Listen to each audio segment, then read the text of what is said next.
यायचाच वर्ण जास्त आहे. तुकडोजी महाराजाचं भजन ऐकायला कोणी येत नाही. आणि चमत्कारवाल्याच्या तिथं फुल गर्दी राहते.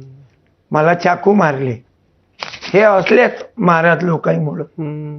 मुंबईतच तुमच्यावर 2दा-3दा हल्ले झाले ना? हाव, त्याच्या धमक्या असं अनेक वेळा. हमारे बापू ऐसे नाही. मग आता म्हटलं कोणाला पाठवू का मी टेस्टिंग घ्यायला. तो बापूला सजा झाली 10 वर्षाची आणि तुम्ही म्हणता हमारे बापू ऐसे नाही. कधी कधी 10-12 जण घरी येतात, धमकी देतात, त्रास देतात. पण आता आपल्याला मालूम आहे मायनं मा नाव सत्यपाल ठेवलं. मा नाव ठेवायला कोणी पंडित नव्हता. मायनं नाव ठेवलं ओनली सत्यपाल. मा पोराचं नाव तरी मी धर्मपाल ठेवलं. मा पुतण्याचं नाव नीतीपाल आहे. पण याचं माझं नाव सत्यपाल मायनं ठेवलं.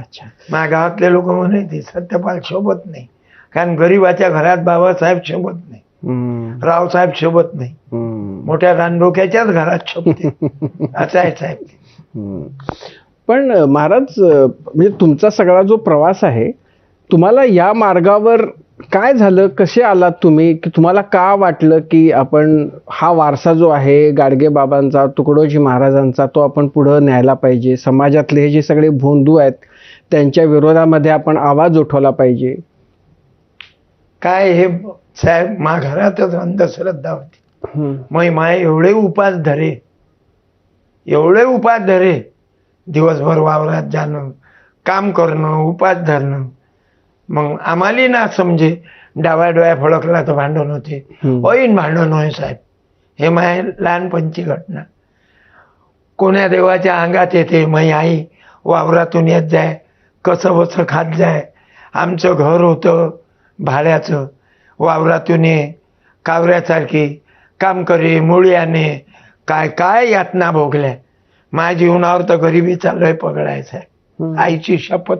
आणि मा आई संग तिकून आली की पैदल जती देव अंगात येत. मा भावाच्या पायाले फोड होता. मोठे भाऊ होते, उकरडा भाऊ. फोड होता म्हणे, करणी केली कोणी सांगे. एक महाराज आला, तो चटणीचा ग्लास भर पाणी प्या म्हणे. ते म्हणजे ते माय भक्त. मग तो दुसऱ्या धर्माचा महाराज होता. ते चटणी पेली कोणासाठी, पोराची लालूस. अंधश्रद्धावादी बाई. माय म्हणजे भयंकर अंधश्रद्धावादी.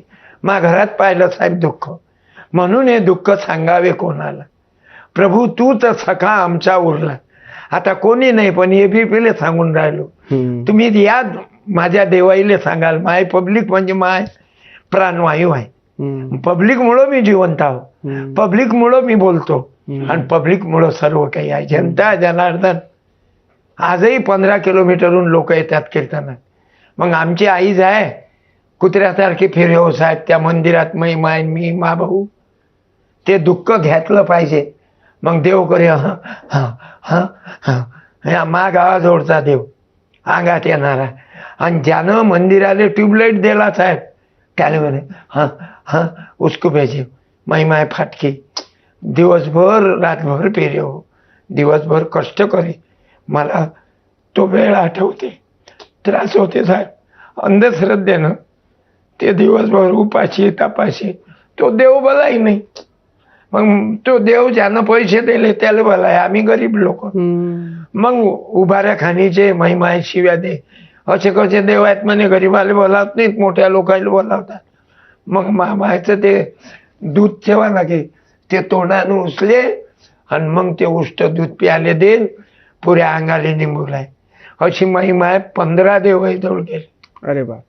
पण काय ते माझ्या लहानपणापासून मला भितलं की चाला हा मूर्खपणा आहे, साध्या भाषेत फालतूपणा आहे. पण त्या परिस्थितीनं आणि माय गरिबी इतकी साहेब, त्या गरिबीनं मला 100% बनवलं. पण मग तुम्हाला